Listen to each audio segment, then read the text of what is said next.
Tackle Tip Saturday. Welcome to the Good Karma Sport Fishing Podcast. I'm your host, Captain Ryan Van Fleet. All right, guys, it's Saturday morning, and I'm a little sleepy still, so I apologize ahead of time if I'm not all like super energetic. It's not that I'm just kind of tired. So we got this little frontal system pushing through, and the weather's a little chilly this morning, which means the fishing is going to get really good. And I'm excited because my season starts a month early this year, so my December is practically full. So I do only have a couple dates left in December. So if you're looking to go fishing, then give me a call and I'll see if I have a day. But it's filling up really quick with the guys, my grouper fishermen, my Wahoo fishermen, and my Patry fishermen. So like I mentioned before, guys, that 85% of my clients that fish with me have been fishing with me over the years, and because of the styles that I do, they come back. And one of the reasons why they come back is to go Wahoo fishermen and fish Wahoo like I showed in the Instagram videos yesterday. So it's all really lightweight gear. Super lightweight blanks by Adrenaline Rod, Shimano Talica 20 reels and 25s. I do have one Shimano Talica 50, which is an awesome reel. I call that one the Death Star because I love Star Wars. The Death Star is loaded with 60-pound braid.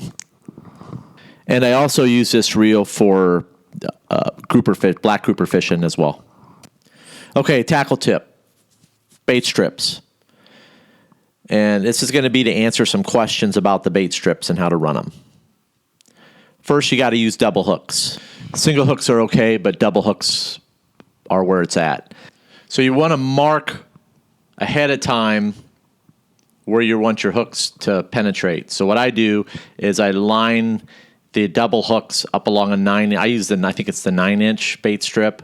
Then I mark the hook penetration points with a black marker. I take all the bait strips out, and I do this all at once. I usually do this while I'm having coffee in the morning. Now, as far as this is a little trick, and you have to do it this way. I don't know why, but this is a way to do it. But you got to hook the second hook first, okay? And then do the top hook. Then what I do, and I don't think Elliot does this, but what I do is I take a bait button, and I mentioned the bait buttons in a previous podcast, but I use I think it's baitbuttons.com. I use the big game bait button. So after I get the bait strip set up, on the top hook only, I slide a bait button over the barb of the hook on the top hook only, okay?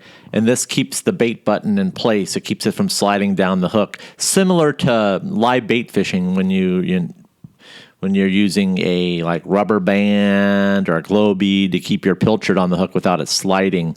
So I feel that the top hook is where this needs to go because there's not much there to protect it as far as...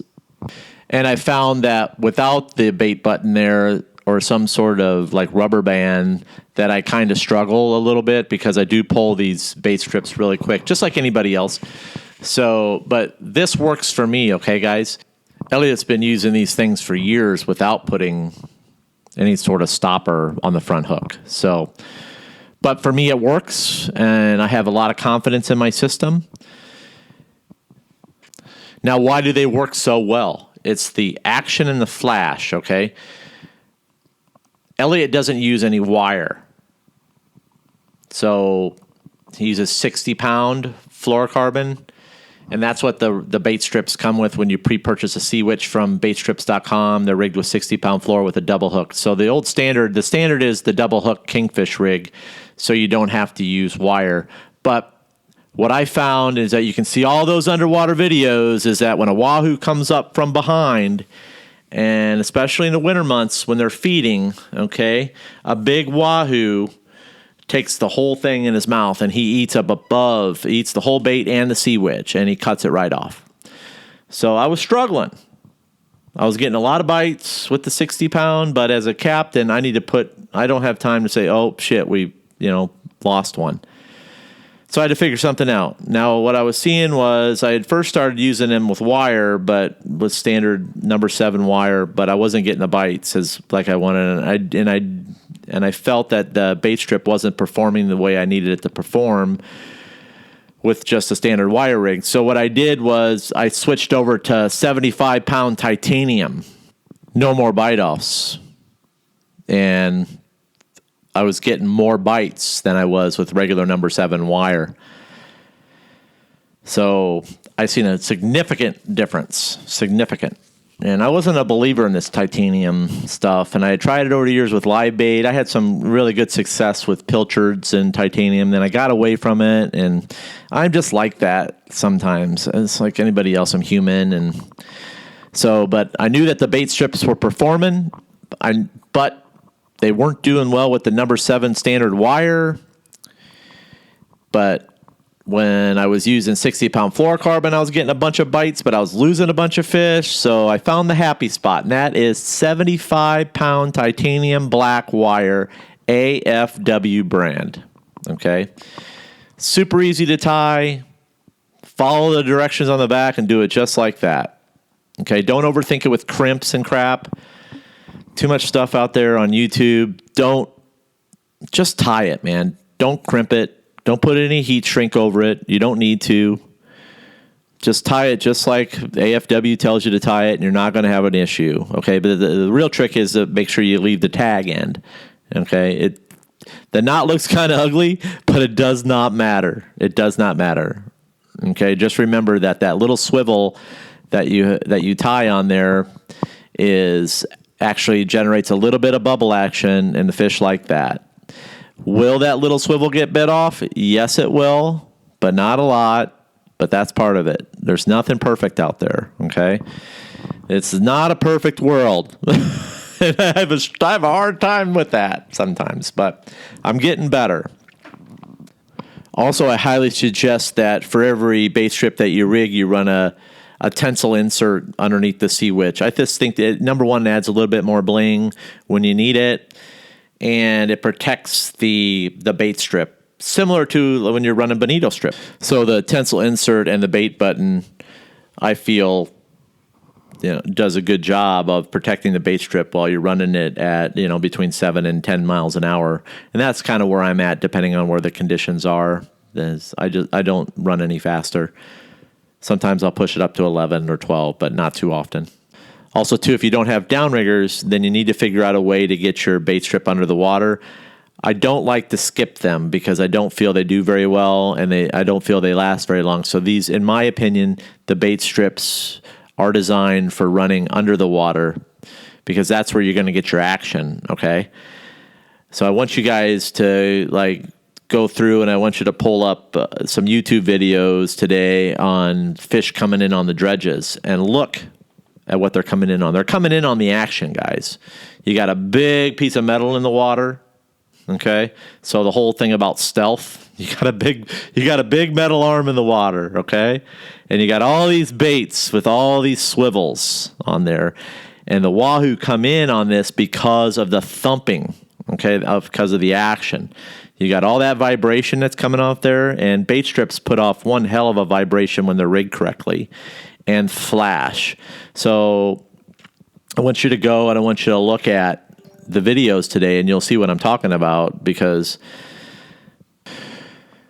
it'll make more sense to you guys. And also, too, they're not pulling these dredges at 20 miles an hour, 15 miles an hour.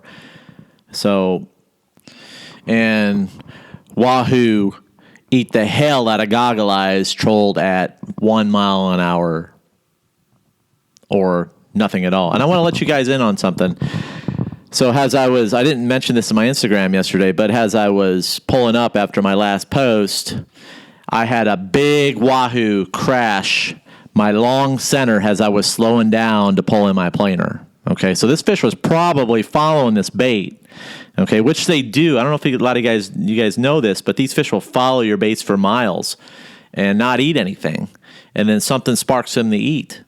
So I slowed down, and as the bait was falling, I think I was not even trolling more than 2 miles an hour, and the fish crushed the long bait, which I had a ballyhoo on over a Wild Willie's Witch. So, and I was pulling in the bait strip. I actually had the bait strip in the water, and I was just getting ready to pull the long, and then I saw the wahoo jump out of the water and eat this thing. So that put me at 14 bites yesterday. So, anyways, also too, before I wrap things up here with the tackle tip, that as far as the leader length on the titanium, I don't know, anywhere between 8 to 14 inches. I did have a plug out that I was playing around with, and I had that rigged. I think it looked only like 4 inches, like really short. It was too short, but I had it in my tackle box. I just threw it out, and the wahoo ate the whole plug, and Andy swallowed it over the 4 inches of titanium leader. So, which tells me that was way too short. And I knew it was because I played around with that kind of stuff before, only to end up failing because the wahoo swallowed the whole plug over the wire into the gullet. That happens a lot when they're hungry, okay? So I want you to pull up YouTube videos, and I want you to watch how fish eat. There's so much information out there for you guys on how fish eat. And I highly suggest you spend some time watching the videos that are out there for education. And I was like, oh my gosh, if this stuff would have been available years ago for guys that were starting out on how to analyze a bite, it would have oh man. So there's just so much out there right now, and I highly recommend you take advantage of the resources that are out there to get better. You got to sort through a bunch of crap and a bunch of sponsor stuff, but there are some good stuff out there that you can watch, that guys like me that just put stuff out there for you to watch a fish. I mean, I could sit and watch fish for hours. Hell, I'm getting ready to go down and feed my goggle eyes, and I just love watching the goggle eyes eat the bait, and eat my food that I feed them, because you learn a little bit about how fish eat. So, and I recommend you guys purchase your titanium AFW from Fat Guys Fishing and Tackle, and you can find them on Facebook, Fat Guys Fishing and Tackle, and just send them a message for a price list. And they've got some amazing prices, and their customer service is fantastic. So that's who I suggest that you purchase your titanium from, because I'll be doing all my purchases from them here in the future, because number one, their customer service is awesome, and two, you can't beat their prices on titanium, and they sell it in bulk.